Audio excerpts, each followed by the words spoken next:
আজ থেকে ঠিক ২০০০ বছর আগের কথা। চীনের উত্তর সীমান্তে রাত নামছে। হাড় কাঁপানো ঠান্ডায় হাজার হাজার মানুষ পাথর বহন করছে। তাদের হাত ফেটে রক্ত পড়ছে, পেটে খাবার নেই, কিন্তু থামার উপায় নেই। এই মানুষগুলো একটি স্বপ্ন বাস্তবে রূপ দিচ্ছে, এমন একটি প্রাচীর যা পৃথিবীর ইতিহাসে আর কখনো তৈরি হয়নি। এটি কোনো সাধারণ দেওয়ালের গল্প নয়।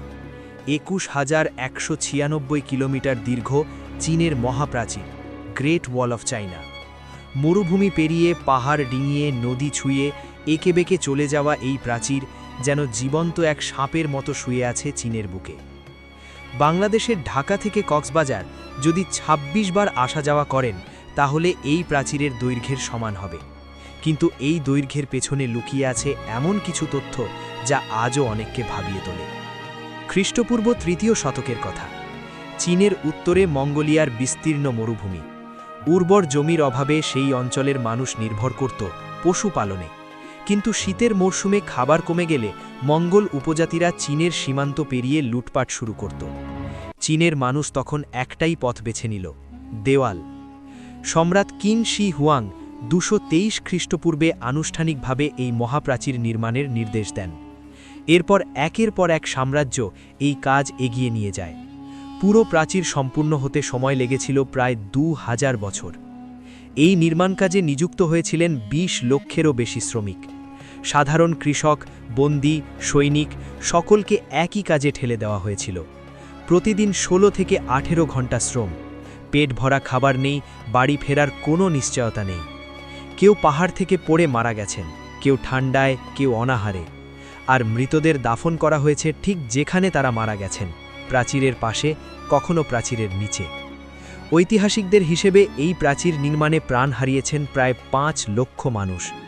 এই কারণেই ইতিহাসবিদরা এই মহাপ্রাচীরকে বলেন পৃথিবীর সবচেয়ে বড় কবরস্থান। সেই যুগে সিমেন্ট ছিল না, তবু এই প্রাচীর আজও দাঁড়িয়ে আছে। কিভাবে?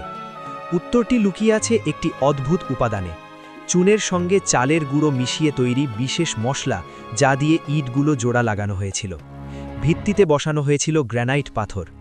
ইটের আকার ছিল আজকের ইটের প্রায় ৪ গুণ। পুরো প্রাচীরে ব্যবহার হয়েছে প্রায় ৫,০০০ কোটি ইট।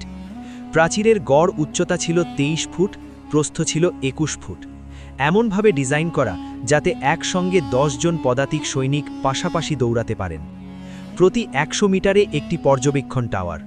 পুরো প্রাচীর জুড়ে এমন ২৫,০০০ টাওয়ার, যেখানে একসঙ্গে ৬ লক্ষ সৈনিক অবস্থান নিতে পারতেন। আর প্রাচীরের নিচে ছিল হাজারো গোপন সুড়ঙ্গ, যার অনেকগুলোর প্রবেশপথ আজও অজানা। এত ত্যাগ, এত পরিশ্রম, তবু ইতিহাস এই প্রাচীরকে সম্পূর্ণ সফল বলে স্বীকার করে না। ত্রয়োদশ শতকে চেঙ্গিস খান এই প্রাচীর অতিক্রম করে চীনে ঢুকে পড়েন। ১৫৫০ সালে মঙ্গোলরা আবার আঘাত হানে। ১৬৪৪ সালে মাঞ্চু বাহিনী প্রাচীর পেরিয়ে মিং সাম্রাজ্যের পতন ঘটায়। প্রশ্ন ওঠে, তাহলে এই প্রাচীরের কি কোনো মূল্যই ছিল না?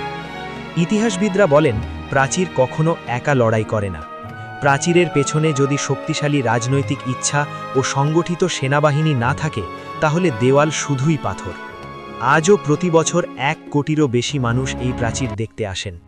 ড্র্যাগনের মতো বাঁকানো এই পাথরের দেওয়াল শুধু ইট চুনের গাঁথুনি নয়, এটি লক্ষ মানুষের জীবন, অগণিত সাম্রাজ্যের উত্থান পতন এবং একটি জাতির টিকে থাকার দীর্ঘতম লড়াইয়ের সাক্ষী।